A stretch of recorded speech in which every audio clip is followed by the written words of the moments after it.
Sam Seder on the Majority Report on the phone. It is a pleasure to welcome back to the program Jane Mcalevey. She is an organizer, an author. Her latest book, No Shortcuts, Organizing for Power in the New Gilded Age. She was with us, maybe a year to the, I don't know if it was to the day, but a year ago to talk about that book. Jane, welcome back to the program.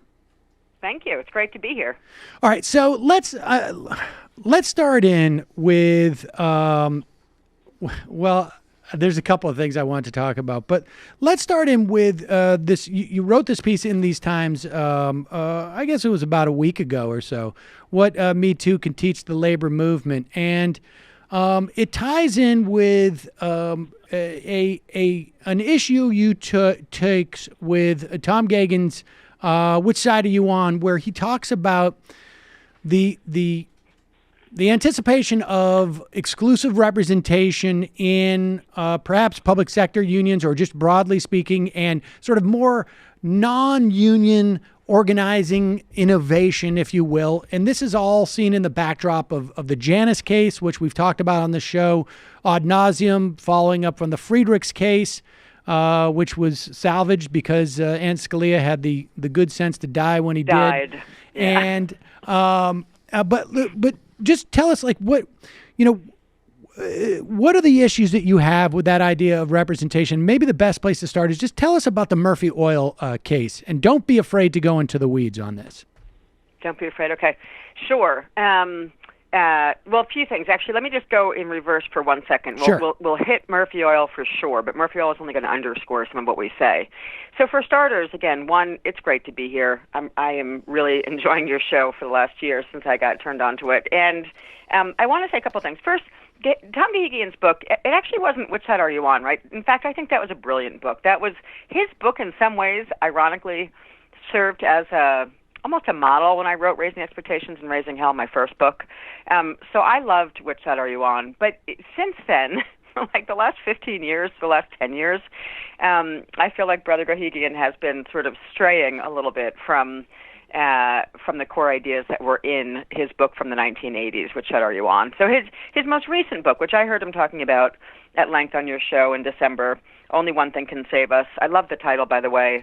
The difficulty is, I think the conclusion that he comes to, which is around members-only unionism, along with some other things from the sort of the European model, the German model specifically, are both sort of fantasy on the one hand, and also just sort of wrong from an organizer's view, and from building a power view. And I want to unpack both of them and talk about Murphy Oil because they really do relate. Okay. So the concept of members-only unionism, which has been surfacing since Friedrichs, right? We know that the Friedrichs decision, which you just mentioned, we only escaped the Friedrichs decision, California Teachers Association versus Friedrichs, because of Scalia's, I'll say, timely death. However, we knew it would come right back, and right back means now with the Janus decision.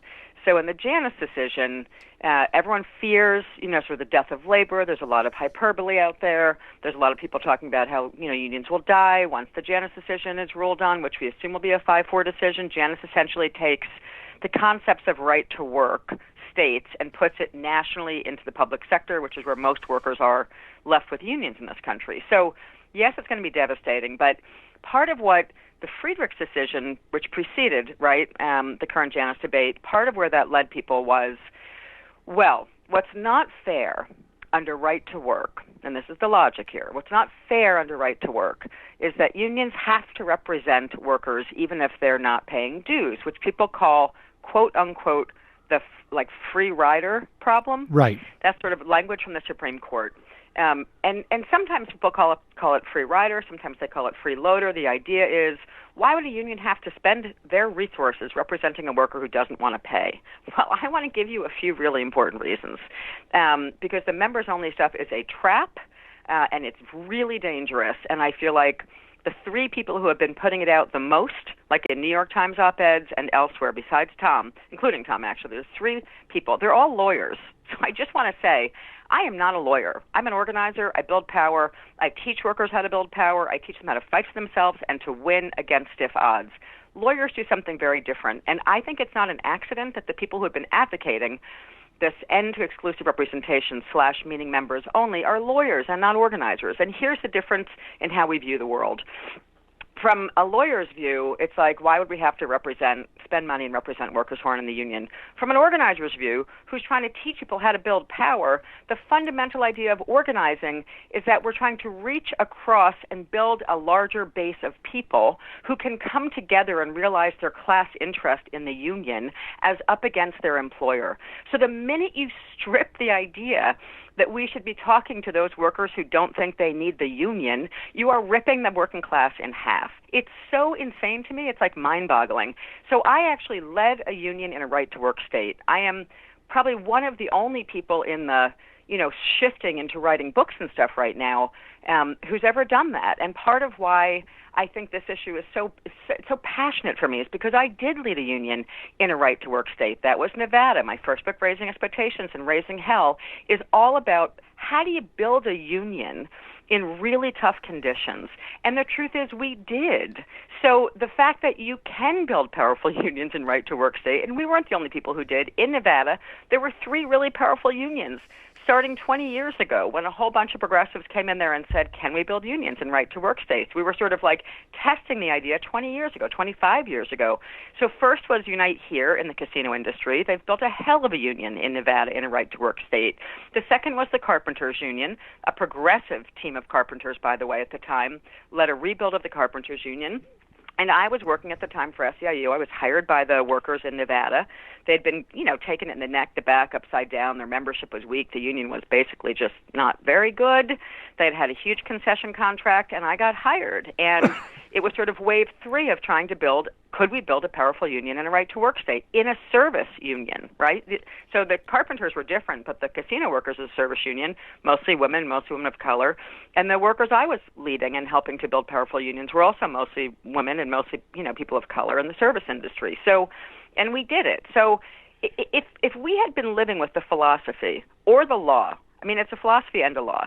If I had the attitude that I'm only going to spend my time talking to the workers who want to be part of the union, we would never have overcome a union that was 10, 11, and 12% membership, right? Like we literally went to 80% membership by going out to convince the workers who didn't think they needed a union what a union actually meant for them.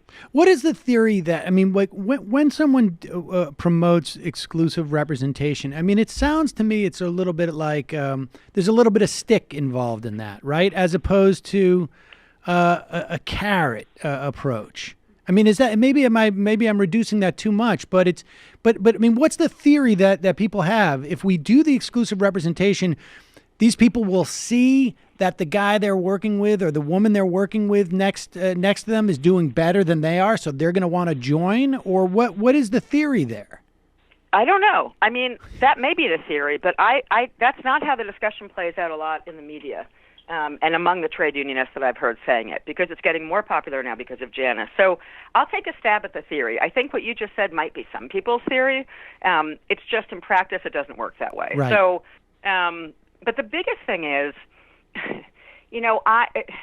part of the whole point of what organizing is versus what advocacy is.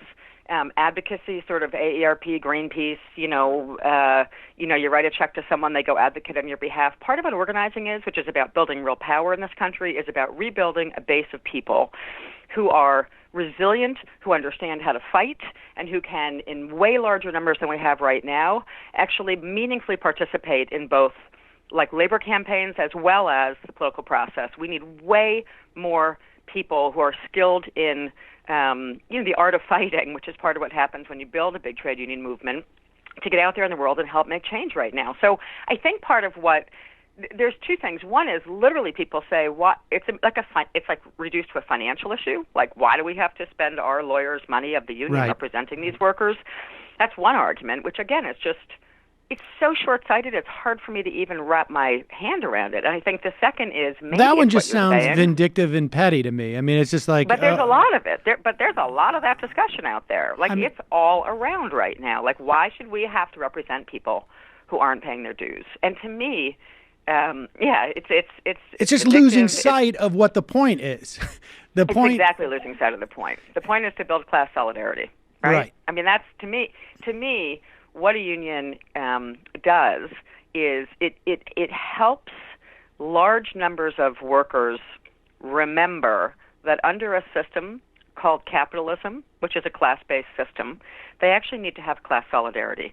And I don't take it for, as an organizer, I've never assumed that you wake up and there's something called class solidarity. That might be where I'm slightly different from, I don't know, people who spend a lot of time with Karl Marx or something. Like, I don't assume that we wake up in the morning with a sort of class solidarity. I think that in an environment where you have a Fox News and you have a drumbeat of right-wing media with Sinclair, taking over local radio stations and pumping out right-wing messages every day, I don't take for granted that workers just have solidarity. I think even if they're born with a sort of default solidarity, which maybe I do believe, but I think in the context of this country, where we have not Sam Seder, unfortunately, booming into everyone's radio in the morning when they wake up on Sinclair, we have some really right-wing forces who, like Trump, run a populist message that's fundamentally racist, classist, divisive, divisive being the key word.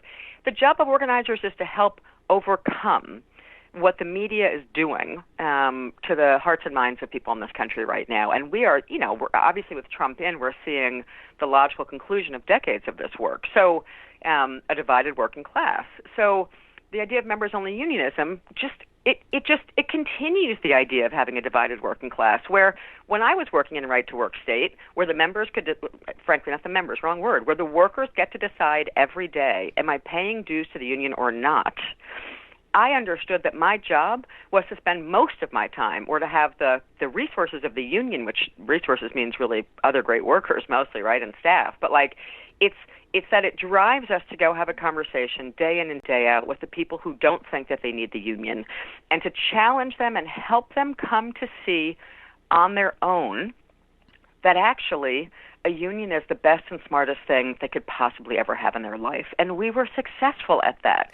And there are other unions that are successful at that. So one, Janus is not the end of the world unless people have the idea that they're just never going to bother talking to workers. That's not what organizers do. All right, I mean, I want to get to Murphy's soap and whatnot, but what is, when you say what are the practical things that you do to get people to have that level of awareness? Like, literally, like, what do you do? Is it potluck dinners? Is it, we're going to have bowling night? Is it all those things? Oh, God, that's such a good question. I would say that there are, for some unions, I'd say a lot of those things work and they're useful. And certainly building sort of social, time works, but not in my experience, really. And here's why. There's even a joke in the labor movement, does food get people to meetings? Like, I take the position that I don't serve food. Like, I think in today's climate, where the working class is strapped, where people are often working 2 full-time jobs or way too hard on one job, they have kids, they have family, they're completely exhausted. The conditions are so bad in this country right now that for most people decide to do something other than go home, it's going to have to be because they understand that it has meaning in their lives. And food is not the central reason for meaning in people's lives, like in terms of food at meetings. I'm sort of joking, but I'm actually not. We could have a whole debate about food at meetings, because there is a debate about that among organizers. So I take the position that it's at work, it's in the workplace, it's on break time, it's on the lunch break, it's on the 15-minute, we still have, the theory of 15-minute mandated breaks for workers who have employers who follow the law. You have to have 4 of them in an 8-hour shift. Okay, so, there's time at work where workers can have conversations with their coworkers. And those conversations need to be about things like that matter to them in the workplace. So I prefer having, for example, a short duration to the collective bargaining agreement, to a contract. Why? Because workers pay most attention and participate at the highest level during contract negotiations, right? Because they understand their benefits, their all the terms and conditions of work, their money, that's going to actually be determined in their contract. So for organizers who believe in high participation and building high participation class solidarity, for example, there's another theory. I subscribe to the short contract theory, because if every couple of years we have to go back to the bargaining table, we can get, like 90%. I mean, I always leave 10% out there as having some ideological right-wing reason why they grew up opposed to a union. But if we can get 90% engaged, which is what we got engaged in a right-to-work state called Nevada, if we can get 90% of all workers, who may have different political party affiliations, by the way, involved in understanding that they themselves together can make changes in the workplace. They can fight for child care. They can fight for, an end to sexual harassment. They can fight for higher wages. They can fight for fairness in scheduling.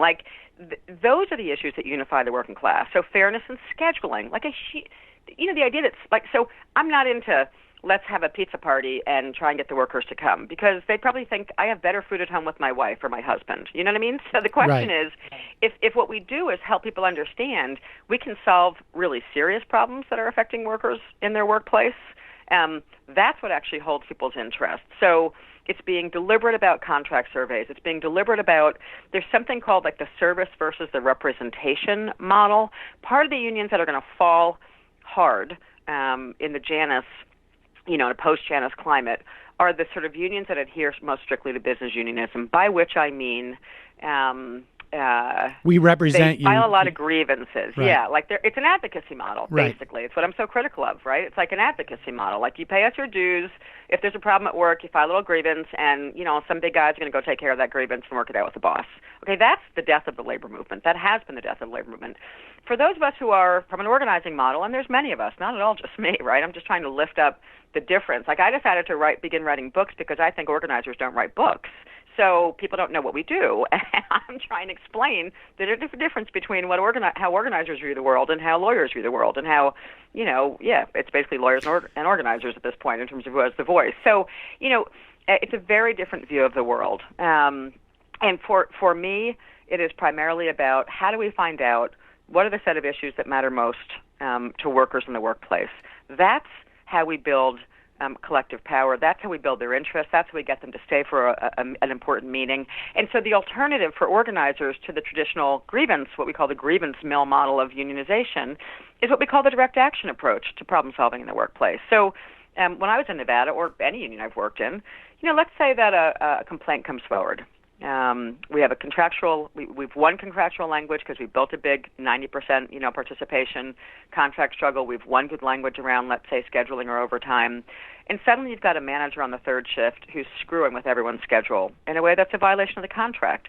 Under a business union model, the lawyers come in, you file a grievance, maybe a steward files a grievance, and eventually it goes to arbitration. Workers have nothing to do with the solution. They don't see what happens. They hardly participate. It usually takes 2 years to get to arbitration under a union contract. The workers aren't involved in it. It's a bunch of top-heavy people talking about what the solution is. In a direct action approach, which is what organizers use, we're like, okay, let's start by having everyone in this unit on this shift write up a petition that says we demand you enforce the contract, page blah blah blah da da da. And that's the first step. And why is it? Because it forces the workers to have a conversation with each other about what's happening on that shift. Right. So I would always say, I want no less than 90% of the signatures on the workers on a shift on a petition around, let's just use that overtime example or scheduling example. Let's go out, let's have workers talk to their coworkers. Not because the 90% is going to necessarily have an impact, but it means that at least 9 out of 10 people on that floor or in that whatever that shift are aware of the issue and have talked to people and have been contacted. Yes. Right. Okay. Aware and agree that there's a problem. Right? And then I guess you escalate. But let me ask you this. Okay, because you're saying we, and I'm sitting here in my my studio, and what does, I assume it looks like in your mind as an organizer, like one of those telephone trees. And the end of that tree, I guess the leaves or the bottom of the roots of the tree is the people who are working on that shift. And then there's 1 or 2 people who work on that shift who are the ones who are getting the petition. And then you pull back a little bit and there's a couple of people who are helping those people on that shift. Are what we talking about is it directed only at people who are actually in unions? What if I'm outside of a union and I want to help, but I'm just sitting here showing up and, I don't know, I'm running the board at Sam's podcast. I mean, what do we do in that situation? Or do we just, how is this just basically focused on people who are already in an existing union? No. It's a terrific question. So two things. One is you, Sam, are literally doing what you should be doing, I think, by having me and other people, including Vigeland and Stanley and others who are still talking about the working class, like on your show. So good job. But like discussing the working class in this country is an important topic, which seems to have just evaporated. So I've spent my life helping workers form unions. So it's not just about people who have a union. It's that there's two different things happen. There's several things here. One is that's for people who have a union. For people who have a union already, there's several important strategic choices, and that's what I'm really trying to outline in No Shortcuts. Though in some ways, for workers who are in unions, I think my first book, Raising Expectations and Raising Hell, it's like a better explanation of how to do the work, like in the shop on the ground. The second book is a slightly more theoretical approach to it. But so I think for people who have unions, we have to save what's left of what we have.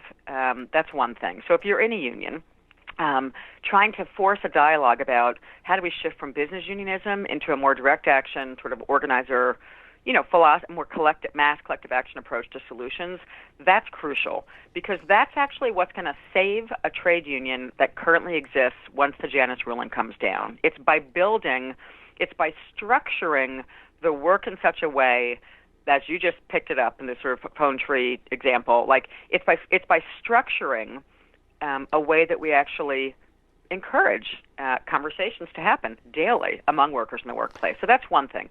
Now, for workers Can I just add one thing? The analogy that strikes me is that, and I've come to learn, like in this business, what I'm doing, that, we'll put out a YouTube video because it will function both as marketing and maybe we'll make some money off it. And that to me seems like the equivalent of like that petition thing. It's like every action you take should both be there's value in it as an expression of power, but there's also value in it in that it's building, I don't want to say marketing, but the equivalent of like it is deepening the roots that are there for something later. Absolutely, positively. So part of what I say is that what organizers do, I say this actually somewhere in both of my books. Like when I get up in the morning, here's what I think about when I'm working with workers. What I think about every single day is how am I going to get people to have meaningful conversations today? That's it. So you just nailed it. It's like, so the petition, let me go back to that petition.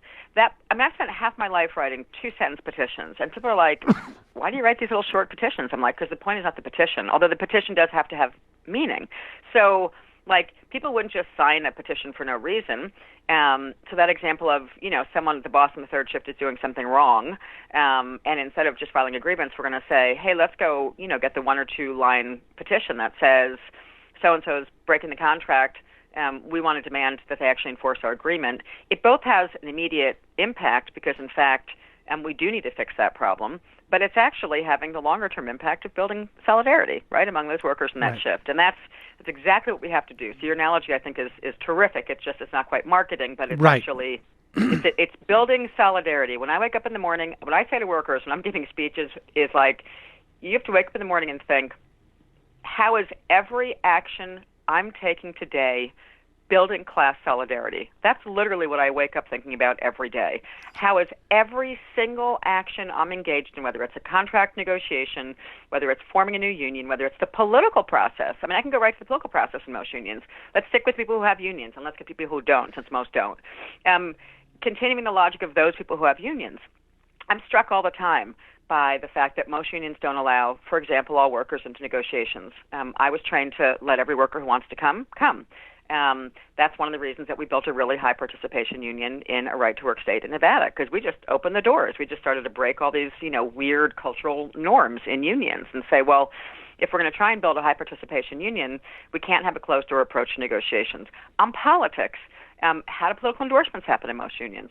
In most unions today, some little subcommittee, maybe it's the executive board, maybe it's the political director, some hired, guy, usually, frankly. Maybe it's some subset of the executive board, just goes off and cuts some deal and makes an endorsement decision. And then people wonder why their members are, quote unquote, apathetic about the political process. Well, in the union that I led in Nevada, the endorsement process was, just like collective bargaining, wide open. So we'd say, we'd put out a giant message, and the way that we put out messages was not relying on social media, not relying on a flyer. It was like you would do that, but you'd rely on those phone tree people to say, hey, the endorsements are coming up for the county commission or the governor's race or whatever it is. Everybody's welcome. And if the candidates don't come and talk to our members, they're not going to get endorsed. And once they do come, it's going to be a vote by the members in the room about who we're going to endorse. So that's consistent with the idea that if you're trying to build power, you wake up in the morning and you think, how is every action I take in the union building participation and building class solidarity? That's like an approach to the work that organizers have. Now, for people who don't have, and let me just say this. Let me just also just in terms of solidarity, what we're basically saying is that solidarity is not necessarily some type of like a social tie, but an understanding that we face the same problem and we are the ones who have the solution. I mean, it's simply that, right? I mean, in everything, you need to apply that equation to in every scenario. That we have the same problem, fundamental problem, and that's right. and the same solution. I'm almost like we basically have the same fate, a shared fate, and that's basically we have a shared fate. That's right. And part of what I outlined something called building unbreakable solidarity. This is going to sound maybe like a deviation, but I just recently began to read Rebecca Solnit's book about how out of, like her reframing of how out of disasters, like there's a rap in history that earthquakes, fires, floods, by the way, we're having a lot of them. We're having floods again today in California where the fires just were. So that disasters, like the history of disasters is that they make people, loot and do all these terrible things. And Solnit has this great book from about a decade ago that shows how what disasters do is actually remind us that humans actually are born with this sort of innate solidarity for each other, right? That blacks will help whites and racists will help black people when the flood hits their street or whatever. And you see it in every one of these, the 2 hurricanes last year. Like, you see people just rising up and helping each other in these incredible ways. So I say that to say part of what we do in the workplace is when we help people understand that class solidarity is what is going to save them, not the promise from the boss to give them a raise next year. Like, that is not going to save you and your family. And so had we continued to take this approach, which is the approach we had in the 30s and 40s in this country, and even the 50s, and in some unions we still have it, like the one I was trained by, right, 2 decades ago. So some of us are still doing the work that way, and we're all the unions that are still winning, and we're not like freaking out from Janus because we have high participation already. So, members will continue to pay the dues. So it's just a very different approach. And so building what I call unbreakable solidarity is when people come to realize that Donald Trump is not the salvation, that no matter what he says about NAFTA, no matter what he says about, infrastructure, that's his new wedge, right, this week, he's not the salvation. The only salvation that workers in this country have is each other. That's what building solidarity is about. So one of the things that we've now seen, sort of the latest innovation to deal with the structural, I guess, obstacles towards unionization are these sort of quasi-union groups that are, presumably ad hoc or are, and that's where we get into that nascent, I guess, innovation is probably doomed because of Murphy Oil. Yes. Okay, yes. Give us an example. Is Fight for 15 that, or is that a sort of a precursor to a union? Give me an example of what we're talking about. So, with Murphy Oil, we've had the rise of, you were just describing them, many of them have been lumped under a category called alt-labor for the last sort of 7 or 8 years, probably a sort of more media-ascribed term, but alternatives to unions. So some of them have done, I wouldn't put Fight for 15 in that category. I'd put Fight for 15 in a slightly different category because really Fight for 15 is SEIU. I mean, it's one big union. Right. So with a whole lot of money, I mean, if you could spend $75 million doing what they just did, I think we could have organized half the Midwest and stopped Trump from winning 77,000 votes in 3, formerly Rust Belt states. So I have a fairly strong critique about that. But that was a very well-funded, mostly PR effort that has gotten people from dire poverty to just poverty. Right, that's what those wages are. They've gone from dire poverty to just a little bit of poverty, and I think that is one of several problems with the approach. And there's more. We could come back to it in a minute if we want. But so with Murphy Oil, I think there's a legal case called NLRB versus Murphy Oil, the National Labor Relations Board versus Murphy Oil. It's gotten almost no attention. And I can't figure out all the reasons why it's gotten so little attention, but I think one of them is that people are just so freaked out by the Janus decision and so many things, right? I mean, with Trump, there's a bomb a day, right? So there's so much going on that it's hard for people to keep track of what's happening. But I believe from everything that all the lawyers, going back to the lawyers, good lawyers, all the lawyers I've spoken to, and all the legal opinions I've looked at, says that Murphy Oil is going to do several things. One, it may take the fangs, to the degree that there were fangs or molars or whatever it is, but it's going to take the fangs out of a lot of the alt-labor work because it's going to remove what's called Section 7 protections from a lot of workers. So Section 7 is part of the National Labor Relations Act that protects what's called concerted activity on the part of workers. Now, historically, from the passage of the National Labor Relations Act in the 1930s all the way up until now, all workers of any kind, regardless of whether or not their activity was to form a union, under that act, under the NLRA, all workers enjoy what's called protections as long as they're taking concerted activity, which means, 10 workers, more than one worker, right? Like a worker can't walk into their boss and say, screw you, you're an idiot, I don't like what you're doing to me on this shift, blah, blah, blah.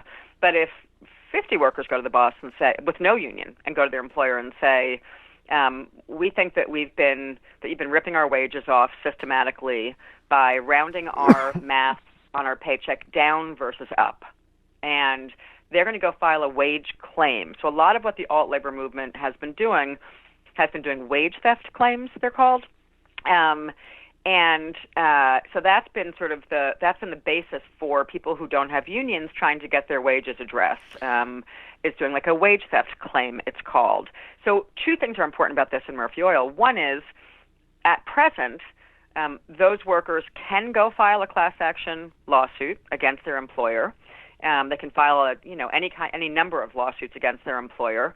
And under Murphy Oil, that's likely to be strict completely because what the Murphy Oil decision is going to do, it will allow employers to force an individual worker when they're being hired to sign a mandatory arbitration agreement that looks something like the 55-page 3-point font agreement that your washer and dryer company and your cell phone company makes you sign when you buy your cell phone, right? And you get your cell phone service, and it says you can never sue us, right? You may not even participate in a class action suit. You may not, blah blah blah blah blah. You'll be forced to. So it says they're going to actually let employers en masse start forcing individual workers to sign these kind of agreements. Right at the moment that the Me Too movement's happening, by the way, it's kind of fascinating. Again, put that in the parking lot for a second. The second thing it's going to do is it's going to remove the Section 7 protections from workers. So if a bunch of women, going back to Me Too, let's say a bunch of women have a boss who's sexually harassing them, and they want to get together and have a protest and have a press conference, it's very possible that if they get fired for doing that after Murphy Oil, they can just get fired because they don't have any protection anymore under what's called Section 7 of the National Labor Relations Act. So it's got several implications that are going to be really devastating for workers who are trying to do something other than form a union in the workplace. And so what we're seeing here is a conflict between the Federal Arbitration Act, which says that you can have agreements allowing for arbitration versus the National Labor Relations Act.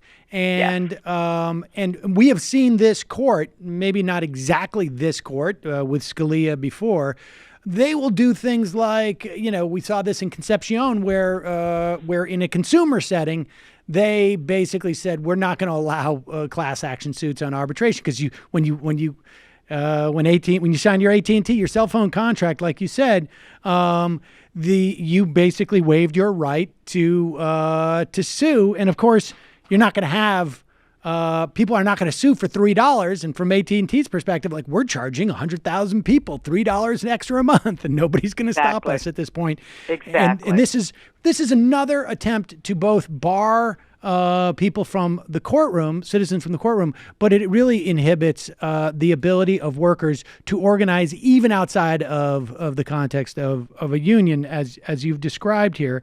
So that is going to, and there's something like 25 million workers, I think, that are already have signed these type of arbitration waivers. They probably don't know it because it's not come up. Exactly. But it, that first time that you got your health insurance or whatever it was, that's right. You signed it away.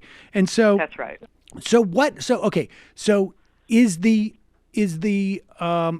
point of this that we are still back to where you have always been, which is we need to organize. And by we, I mean the unions need to organize, and people need to do whatever they can. I mean, I guess I'm curious from the perspective, okay, I got my podcast. I have a pretty good notion of what I can do to help in this situation. But if I'm out there and I'm listening to this and I'm not a member of the union, and if I'm a member of a union, I can go and I can say to my union leadership, or I can be the union leadership, hey, let's focus on organizing as opposed to advocating or whatnot. But what if I'm not in a union and I don't have a podcast? What can I do to support that worker? How can I empower workers, broadly speaking? Yeah, great question. I think two things. One is you can do just what you, Sam, are doing, right? But everyone can do this, which is actually defend and support the existing unions. That's one thing. But secondly, support and try and force the question. Like in the article I wrote about Me Too, here's a really important example. Like, we have this, burgeoning, I'm not sure I'm going to call it a women's movement. I'm not ready to say that. But we have a lot of activity happening by a lot of women, starting with last year's Women's March, and I'm getting ready to go to my second year Women's March, but it's like the women's movement, so-called, whatever that means, all the women's groups, every woman who shows up to the giant marches that we're doing, like, if every one of those women understood Unbreakable class solidarity and began to demand that there's an expansion of unions in this country, that that's actually the solution to most of the crises that women are facing in this country, that would be a huge breakthrough. And we don't see that right now, Sam. Like, the national, the groups that are identified as the national women's groups in this country are not throwing down for the expansion of trade unions. They are not. And ironically, I did a radio show just before the Women's March last year out here in California, on an NPR station out here, and we were talking about, it was like right after the inauguration, and I was on to talk about life under Trump, and they brought in someone who was, I'm not going to name it, but they brought in one of the 6 organizers from the National Women's March. It hadn't happened yet, and at one point they said, so there's 2 of us on the show, and at one point they said, well, Jane, what do you think about the Women's March? You're going to go, da-da-da. And I said, well, yeah, but let me be clear about something. The largest organization of women in this country right now is called trade unions. We are actually the largest women's organization in the country. So are the people at the Women's March calling for a mass expansion of trade unions? Like, do middle-class white women, which is who dominates a lot of the Wave 2 feminist organizations in this country, do they understand that the most important thing that has to happen is that women get unions? And there was dead silence on the phone, and the person on the phone actually said, that's actually not my topic. And I almost fell off the chair in the radio station. Like, that's not my topic? Like, what is a women's movement that doesn't understand that working class women have no defense in the workplace without a union? So the women's movement needs to get behind, like, that's part of my argument in the Me Too story I wrote. The women's movement needs to, like, really think about the power analysis in this country. And, Time's Up is lovely, and I'm glad they're raising money for lawsuits, but lawsuits are not a strategy. Lawsuits are not building power. It's like telling low-wage workers, there's no more pensions in America, but we'll set up a 401k and you can put your extra money in. Right. They don't have a penny to put into it. It's like litigation is not a strategy, and that's all Time's Up is coming up with right now. There was no mention at the Golden Globes of the word union. Union. Like it didn't even come up in the conversation, and I find that massively disturbing. Well, I mean, and we should just tell people, Time's Up is the I guess the Hollywood response to helping all the women who are basically either organized in these unions or should be working in restaurants or service sector or whatnot that don't get the don't have access to that don't have unions. That's the whole point. They're the alt labor movement, and they're going to be subject to Murphy Oil when Murphy Oil is ruled on. So that's going to be a big blow. But there's never going to be enough money in the world raised by Hollywood women to quote unquote protect and legally defend low wage women. Okay, so we have a very concrete challenge here, right? I mean, do you approach this by getting off that interview and sending an email to those 6 organizers of the Women's March and saying, hey, look, let me sit down with you and talk to you about why your biggest power you can get 1 million people out there, you can get to 3 million women to come out there, but then they're just going to disperse. The key is to bring in a system that will actually keep them in some way interconnected. I mean, is that what happens? I mean, where? Yeah, that's certainly one, but it's just an example for me of sort of how fractured our quote unquote progressive movement is right now. Right, that there are people making all sorts of demands without ever addressing the class question, which I call like the elephant in the room, which is class and unions. And so, for example, I suggested that, like in my article about Me Too and in these Times last week, that like Emily's List, like that women should be demanding that every single political action committee that's out there raising tons of money from women should literally use support for the expansion of trade union rights as a crucial litmus test for political action money and endorsements. Like that would be concrete and huge in this country if all the so-called progressive PACs, if the climate change PACs, Tom Steyer's work, whatever, there's all these political action campaigns out there. And if all of them said, we get it. Actually, the thing that we mostly need to do in this country is rebuild working class power through trade unions. That's what offers up. That kind of empowerment is what offers up real power in the long term for America's workers, whether they're women or not. That'd be a sea change, and we don't have all the women's. I don't think we have any political action women's group saying support for the expansion of trade union rights is crucial to whether or not you get our money. Is that because, I mean, the analogy, it seems to me, is like every time Democrats get in power, they have the opportunity to do something like card check or whatever it is that they don't do that would, I mean, I think inarguably increase their ability to get reelected, although they would have to maybe give up some control and some power. And it seems to me that's sort of the problem that exists when you talk about those groups as well, that it's not my issue. I don't want to. Well, you just nailed it. I mean, the idea that it's not my issue is what is wrong with the so-called progressive movement in this country. Like, we can't amass the amount of power that we need. I mean, part of the problem is that we don't talk a lot about power. We don't talk a lot about power structure analysis, because if you start to really get down to like, how will we rebuild mass-based power that's capable of throwing Trump, and not just, Trump is just a figurehead, of challenging the forces that put Trump into power. That's what I address in their shortcuts, is like the 45-year buildup of right-wing forces throughout the country at the grassroots level, very strategically. Like, they're doing a lot of what I'm talking about right now. And we began to hire lawyers and do the advocacy approach, right? So we've let our base wither while the rights base has grown. So when you said it's not my issue, one of the most pitch-perfect examples for me, and this would affect a lot of women, this would be a challenging, important conversation for a lot of women in this country to have, is like the growth of charter schools, for example, as like a wedge issue in the Democratic so-called alliance, right? Democratic Party, types.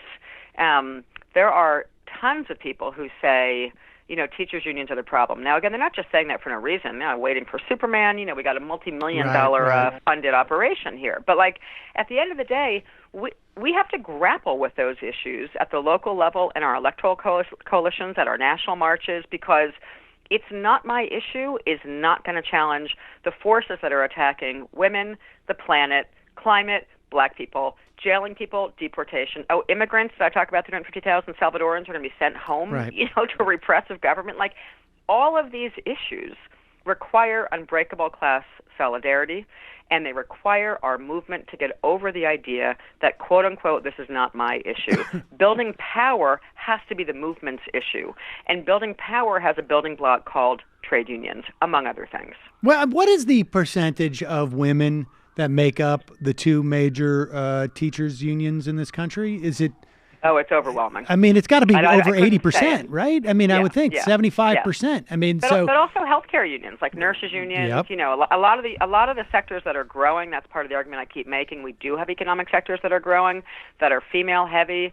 Healthcare is a growing sector in this country. No matter what they do, they can't build a robot who can do what mostly women workers are doing in hospitals and healthcare settings, and same with education. So, you look at those two sectors where they're not going to shrink anytime soon, and in fact, they are growing, given the aging population of healthcare. It's overwhelmingly female workers, and so the idea that there's anything but a union that's going to enable a new generation of mostly women workers to sort of rise into the power structure. I have been looking for 53 years for shortcuts, and I haven't found them, which is why my book is called No Shortcuts. Jane Mcalevey, the book is called No Shortcuts. Thank you so much for your time today. It's always a pleasure. My pleasure. Thank you. Bye-bye. Hey, folks, don't forget to hit the subscribe button and check out our daily show. We do it every day at 12 p.m. Eastern for about 2.5 hours. We even take phone calls. You should check that out.